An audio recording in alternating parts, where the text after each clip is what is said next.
My name is Sarah. I'm 27 years old, and what I'm about to share is something I kept buried for years. I don't usually tell people this because every time I try, the words catch in my throat and the shame floods back in. But tonight, I need to speak it out loud because maybe, just maybe, someone watching has lived through something similar, and they need to know they're not alone. For most of my life, I thought family meant unconditional love. I thought it meant support, safety, and home. But sometimes the people you expect to lift you up are the very ones who drag you down the hardest. I remember the day as if it's carved into my skin. I was standing in the kitchen, my heart pounding, my chest tightening, when her words cut through me like a blade. She looked me straight in the eye and called me filthy. She said I was ungrateful. The disgust in her voice still echoes in my ears like a bell I can't unring. At first, I believed her. I carried those words around like chains, letting them define me, shrinking myself smaller and smaller just to survive. I smiled in public, but behind closed doors I felt invisible, unwanted, unworthy. No matter what I did, it was never enough. I couldn't scrub hard enough, work hard enough, be good enough. The label of being filthy and ungrateful clung to me, staining every part of my self-worth. But here's the truth she never expected to come out. And when it finally did, it flipped everything upside down. Because the shame she tried to place on me was never mine to carry. Before I tell you exactly what happened, I need you to understand the weight of those words. Being called filthy and ungrateful by someone who should love you unconditionally isn't just an insult. It's a wound that seeps into every corner of your life. For years, I let that judgment shape how I saw myself, how I walked into rooms, how I trusted or didn't trust people. I felt like I had to prove my worth at every turn. And yet, no matter how hard I tried, I always fell short in her eyes. But as I grew older, something inside me began to shift. At 27, I realized I had a choice. Either keep living under the weight of her shame or start uncovering the truth that had been hidden all along. That truth was darker, deeper, and far more revealing than anything she accused me of. And when it came out, she was the one left speechless, stripped of her power, her pride collapsing under the weight of her own lies. This story isn't just about pain, it's about resilience. It's about how the truth, no matter how long it stays buried, always finds its way to the surface. And when it does, it changes everything. So I need you to stay with me through this journey, because every detail matters. The words, the silences, the small cracks in the mask she wore, they all lead to the moment where everything shattered. If you've ever been made to feel worthless by someone you loved, I promise, what you'll hear next will make you see yourself in a whole new light. And before we dive deeper, let me ask you, if this story resonates with you, please hit that subscribe button. Join me here, because together we can break free from the lies we were forced to believe. I was only 8 the first time I remember her calling me ungrateful. It was Christmas morning, and while other kids I knew were tearing into brightly wrapped presents, I unwrapped a sweater that was 2 sizes too big and clearly meant for someone else. My smile faltered for a second, and she caught it. Her eyes narrowed, her lips pressed into that thin, cutting line, and she hissed, "You are so ungrateful." I wanted to disappear into the floor. I told myself not to cry because tears would only make her angrier, but inside, something cracked. That morning wasn't about sweaters or toys. It was about the realization that no matter what I did, I would always be wrong in her eyes. As I grew older, those words didn't fade. They grew sharper. She had a way of turning everything into a judgment, every mistake into proof that I was filthy, unworthy, and undeserving. If I came home with an A on a test, she'd ask why it wasn't an A+.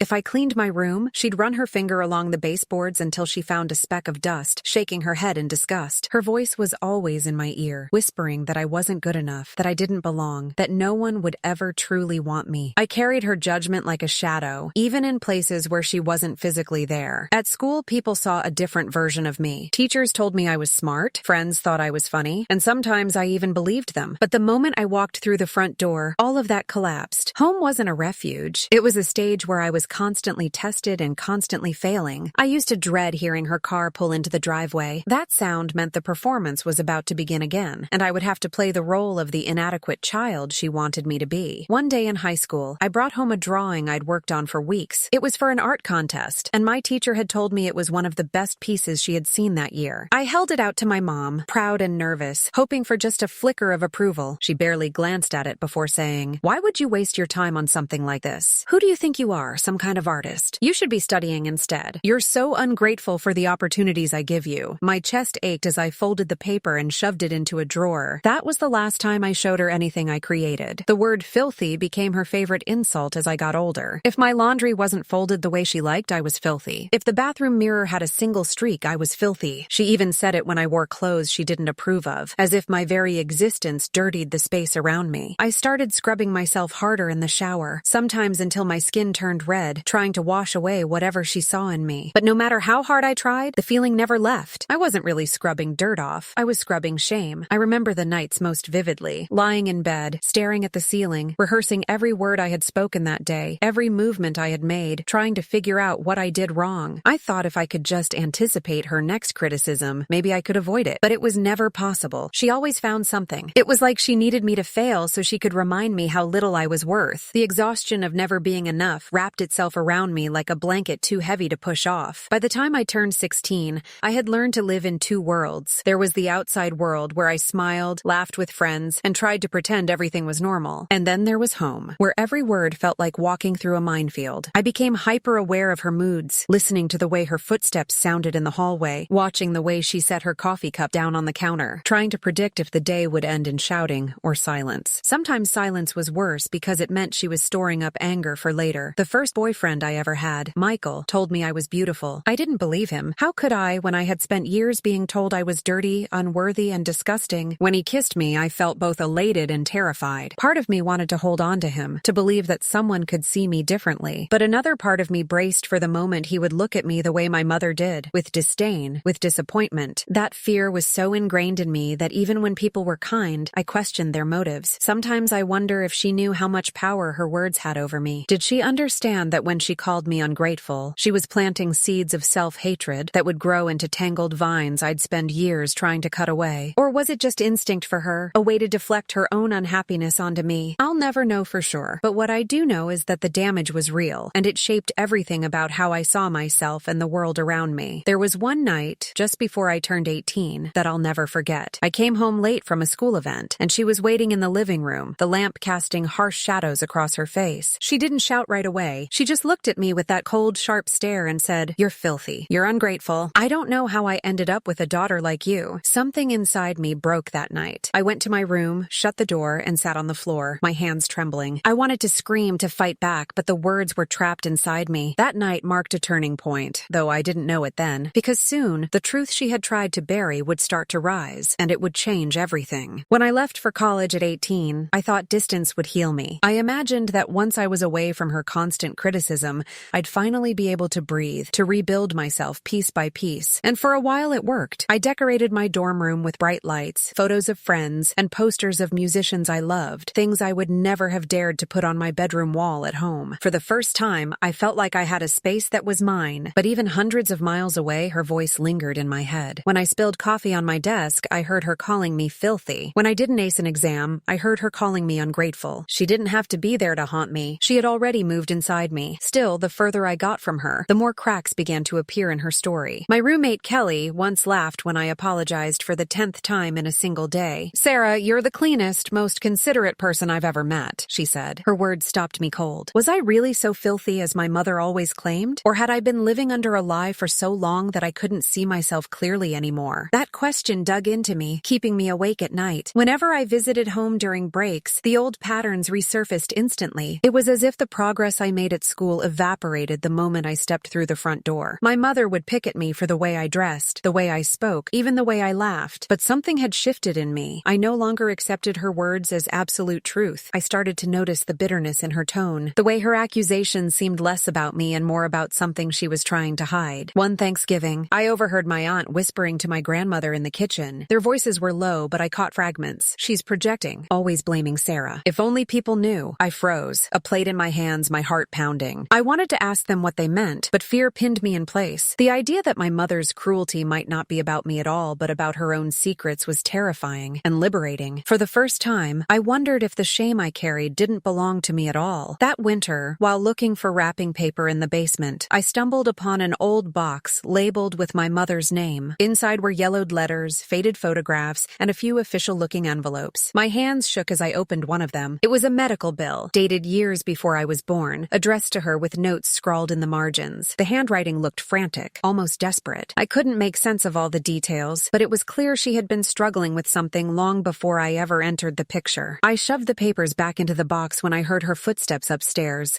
but the question stayed with me. At school, I started piecing together what I had seen. I researched terms I found in the documents, and slowly, a picture began to form. It wasn't complete, but it was enough to shake the foundation of everything she had told me. The more I learned, turned, the more I realized that the person who called me filthy and ungrateful had been carrying her own hidden battles all along. She had turned her pain outward, using me as her scapegoat. But why? What was she so desperate to keep buried? One evening during my sophomore year, my grandmother called me out of the blue. Her voice trembled as she asked how I was doing. And then she said, almost as if she hadn't meant to, "You know, Sarah, none of this has ever been your fault." I pressed her to explain, but she quickly changed the subject. Still, her words echoed louder than any insult my mother had ever thrown at me. None of this has ever been your fault. What did she mean? What was she trying to protect me from? The distance between me and my mother grew wider with every unanswered question. Phone calls turned into short, clipped conversations. Visits home ended in arguments that left me drained for weeks afterward, and yet I couldn't shake the need to uncover the truth. It wasn't enough to survive anymore. I needed to understand. I needed to know why she had chosen me as the target of all her anger, why she had twisted love into something sharp and cutting. One night, back in my dorm, I stared at myself in the mirror. For years, I had seen nothing but the reflection she painted for me. A girl who was filthy, ungrateful, unworthy. But now I looked deeper. My eyes weren't dirty. My laughter wasn't wrong. My presence wasn't a burden. I was starting to see that maybe, just maybe, the shame I carried had never belonged to me in the first place. And if that was true, then what was the truth she had been hiding all these years? The question gnawed at me, refusing to let go. I knew the answer was somewhere in her past, buried beneath layers of secrecy and denial. And though I was terrified of what I might find, I also knew I couldn't keep living under her lies forever. What I didn't know was how close I already was to uncovering the secret that would finally turn her shame back on her. The questions kept circling my mind like vultures, never letting me rest. Every time I thought about my mother's insults, calling me filthy, ungrateful, unworthy, I wondered if they were really about me, or if they were echoes of something she was desperate to hide. I couldn't keep pretending anymore. I needed answers, and the fear of what I might find wasn't enough to stop me. I started small, asking quiet questions during family gatherings, listening more closely when relatives whispered in the kitchen. It didn't take long before I realized that the silence around my mother's past was deliberate, like a wall everyone was too afraid to climb. During one summer visit, I caught my aunt alone on the porch. The air was thick with heat, cicadas buzzing in the distance, and I asked, "Why does Mom always call me ungrateful? What did I ever do to her?" My aunt's face stiffened, her hand tightening around her glass of iced tea. "Sarah," she said slowly, "you don't know the whole story. Your mother, she has her demons." I pressed her for more, but she shook her head. "It's not my place to tell you. One day you'll understand." Her words gave me chills, not because of what she said, but because of what she didn't. That night, I couldn't sleep. I replayed her words over and over, wondering what demons she meant. My mind raced through possibilities: addiction, betrayal, something darker. All I knew was that whatever my aunt was holding back, it had to be big enough to keep an entire family silent. I started remembering little moments from childhood that hadn't made sense before. The times my mother locked herself in her room for hours, the way her hands sometimes trembled, the sudden outbursts of rage that came out of nowhere. Back then, I thought it was me. Now, I wasn't so sure. One weekend, while she was out running errands, I searched the house. I knew it was wrong, but I felt desperate. I went back to the basement where I'd found that old box, this time determined not to stop until I uncovered something real. At the bottom of the stack, hidden under folders of tax papers,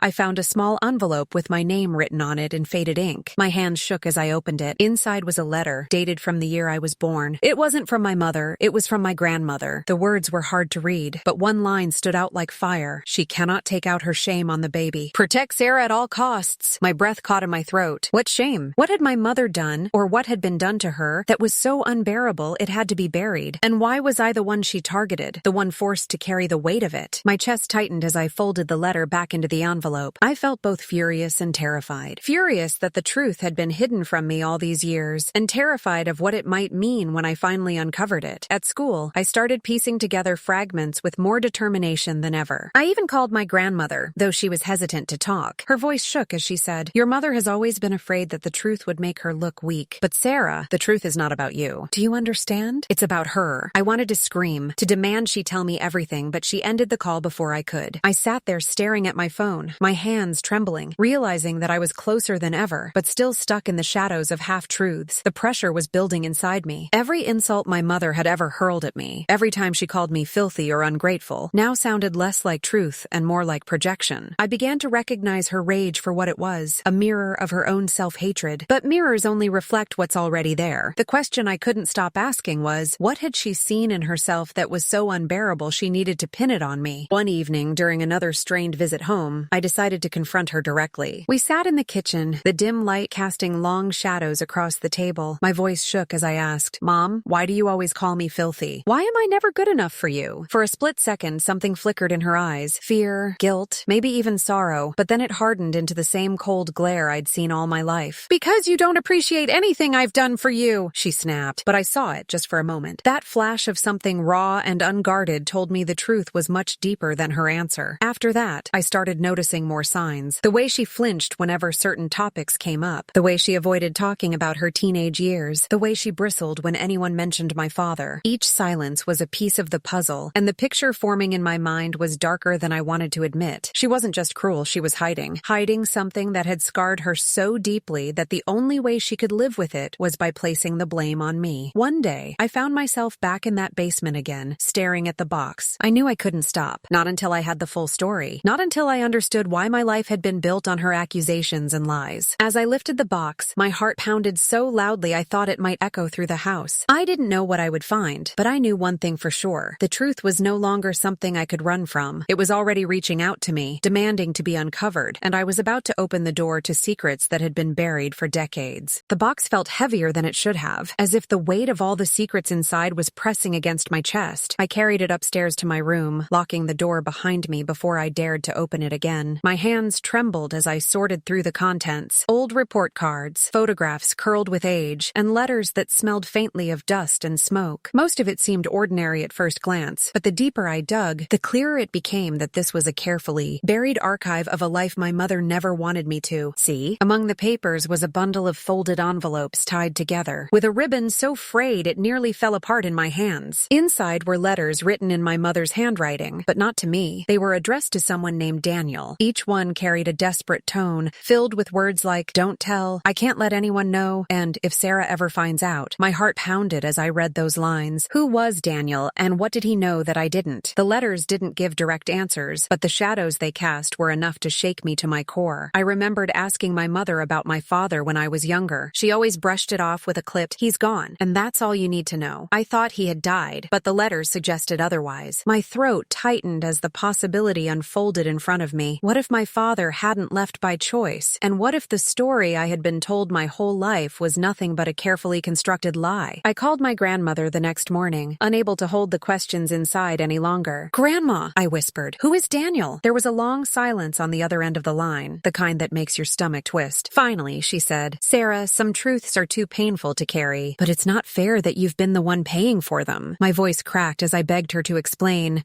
but all she added was, "Your mother was young, scared, and ashamed. That shame became her armor. And unfortunately, you became the target." She hung up before I could ask more, leaving me with more questions than answers. For days, I couldn't focus on anything else. I carried the image of my mother as a frightened young woman instead of the unyielding figure who had towered over me my whole life. It didn't excuse the years of cruelty, but it made me wonder what had broken inside her to make her so vicious. I thought about the word she loved to use, filthy. Had someone once used it against her? Had she simply passed her own wounds down to me because she couldn't bear to face them herself? The breakthrough came when I dug deeper into the box and found a photograph folded at the bottom. It showed my mother as a teenager, standing next to a man whose face was half shadowed, but whose arm was draped over her shoulders. She looked younger than I'd ever seen her, and her eyes weren't hard or cruel yet. They were wide, uncertain, almost pleading. On the back of the photo, scrawled in shaky ink, were the words, "Never let them know about him." My pulse raced. Him. Who was he? And why was he such a forbidden part of her past? I couldn't keep this discovery to myself. That weekend, I drove to my grandmother's house. She looked frailer than the last time I saw her, but her eyes were sharp. I showed her the photograph, and her face went pale. For a long moment, she said nothing. Then, with a deep sigh, she whispered, "That man is Daniel. He was not the kind of person your mother should have been with, but she was young and she thought she loved him." Her voice cracked as she added, "When she became pregnant with you, she was terrified. She thought the whole world would see her as filthy. And so, instead of facing that shame, she pushed it onto you." The words hit me like a thunderclap. My chest tightened, my eyes burning as the truth sank in. My mother had spent my entire life calling me filthy, ungrateful, unworthy. Not because I was any of those things, but because that was how she saw herself. She had turned me into the canvas for her own guilt and regret. The realization was both devastating and liberating. For the first time, I understood that her cruelty had never truly been about me. Driving home from my grandmother's, the world outside my car window blurred. I thought about every insult, every punishment, every cold look that had shaped me. It all connected back to that moment in her past, to a choice she made and a shame she couldn't bear. And while part of me felt compassion for the broken girl she once was,